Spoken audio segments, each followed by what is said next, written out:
if you're serious about taking your trading journey to the next level, make sure you avoid this that I'm going to show in this video. You may be wanting to take your level of consistency higher or to improve on it, or maybe you're not yet consistent and you want to get into that level of being consistent, or maybe you're taking up trading challenges and you want to get funded. Please stop doing this. I don't care about the strategy that you use, but as long as you keep doing this, you will not be consistent. To make matters worse, you may not even make a profit. I'm not scaring you, but I'm telling you out of experience, and also probably you're experiencing this. Some people come and say that, hey, Paul, help me. I'm not profitable. I know how to do everything. Whatever you've taught, I can do it, but I'm not just making a profit, or I'm not consistent. What is stopping you? One of the things is this one here. So what most of you do is you come to, let's say, to your structure time frame, and you mark your level properly. We do expect the market to come and touch this area, right? Just you mark it like this, which is very right.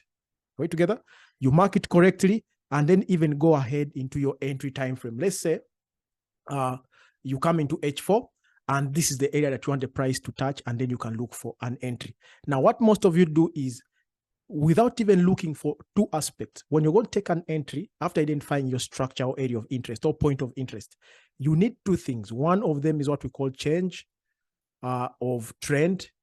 And then the second one is called a confirmation. Now, which most of you are not doing this, especially those of you who trade. Is it smart money concept?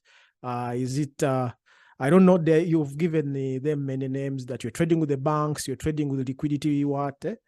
Yeah, you can be right. You're trading with the banks and you're trading with the liquidity providers. But if you keep doing this, you will not make money. Because if you guys were really trading with the market makers or liquidity providers, you wouldn't be losing money at all, right?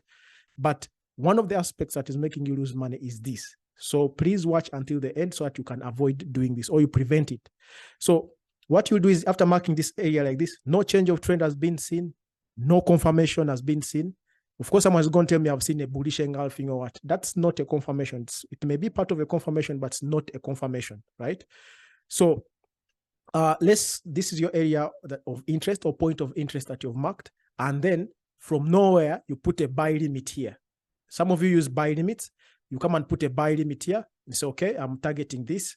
And you want to get 2 pips of stop loss. Maybe you want to put a stop loss here, or you want to put a stop loss below this area here, something like this, right? So when the market just touches there, you're triggered. For example, something like this, right? Let me just first play here.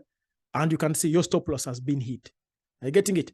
Now, this is one scenario, buy limits or sell limits or something like that, using the limits. Are we together? Please do not use limits in case you're not well experienced. Please, I discourage you against that. It's always going to trigger your stop losses, then moves into your direction, because this is a very good area of interest, what we call point of interest. Are we together? So let me delete this and I give you another scenario. Another scenario is when this is your area of interest, or where you want to take your trade from. Very nice place that you've marked. And yes, the market may move from this point here. You may be very correct, maybe even 99.9 correct. But what takes you out is this other behavior here. Of course, this is your entry time frame. We talked about refining, which is correct. When you refine using, let's say, H1, it's very correct. Now, and this one is mostly done by you guys who trade smart money, or you're trading with the banks. You guys say you trade with the banks. I'm not very sure about that. Then when immediately the market touches here, let's fast forward play here. Immediately market touches here. Let me just fast forward play here. So, sorry, I've just gone very fast. Let's take it backwards. Immediately the market touches here. In this area here, you start taking trades. You start putting a lot of orders just from above here. Then you put your stop losses up there. And what is funny is that you don't even know how to place proper stop losses. You want to have, let's say, 2 pips of stop loss or 3 pips of stop loss. And then you're not even considering the point of interest, this area here. And you want the market to move, like you're not commanding it. Please, the lines that we draw here, or the levels that we draw on these charts, no matter the platform you're using, TradingView, MetaTrader, CTrader, whatever you're using, they do not control the movement of price, right? As technical traders, these are tools that are helping us to get a lot of confluence so that we can make a decision. Those lines you draw are not the ones that are going to make this price move. There are very many factors that do make this price move. Are you getting it? So you have to, if you want to really become consistent or you want to become a profitable trader, make sure the first thing you have to look out for is change of trend. This can be done in big time frames, but in case you want it for entry time frames, for taking an entry, make sure it's done in an entry time frame. If you want to follow trend and you want to identify change of trend, do it in your structure time frame. There must be a change of trend. If you want to move away from selling to buying, there must be a change of trend. Are you getting it? If a change of trend has been seen, then identify an area of entry, which is going to give you where you're taking the confirmation from. These two aspects must be seen before you take your trade. Are we together? So if you want to ever make it as a consistent trader, avoid doing this. You mark a level, and then you just, before even seeing, some of you don't even wait for a so-called candlestick pattern. I'm not a very big fan of them. Then you just start stacking up orders here. It keeps hitting your stop losses. It keeps hitting your stop losses, and you say things are just not working. It's you who is doing it the wrong way. Are we together? So instead of just waiting for the market to hit this area here, and then you start looking you start loading up your orders. What are you supposed to do? Because this is still a bearish market. Even if the market is in an uptrend in your structure time frame, like weekly, this is an uptrend. Yes, the market is making higher highs, higher lows, higher highs, higher lows. Most likely, you're supposed to do a push upwards to test maybe the next low that the market had created. It is true, but your behavior here by just waiting for the market to hit this level is not corresponding with what the market is supposed to do. Yes, we expect we have a minor trend here, which the market is supposed to respect. This minor trend here can actually turn out to be a game changer by pushing this market even lower.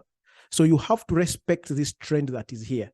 This is just an example. It can be this is an uptrend example, but it can be a downtrend example, and your counter trend may be a bullish one. This one is an uptrend, so the counter trend is a bearish one.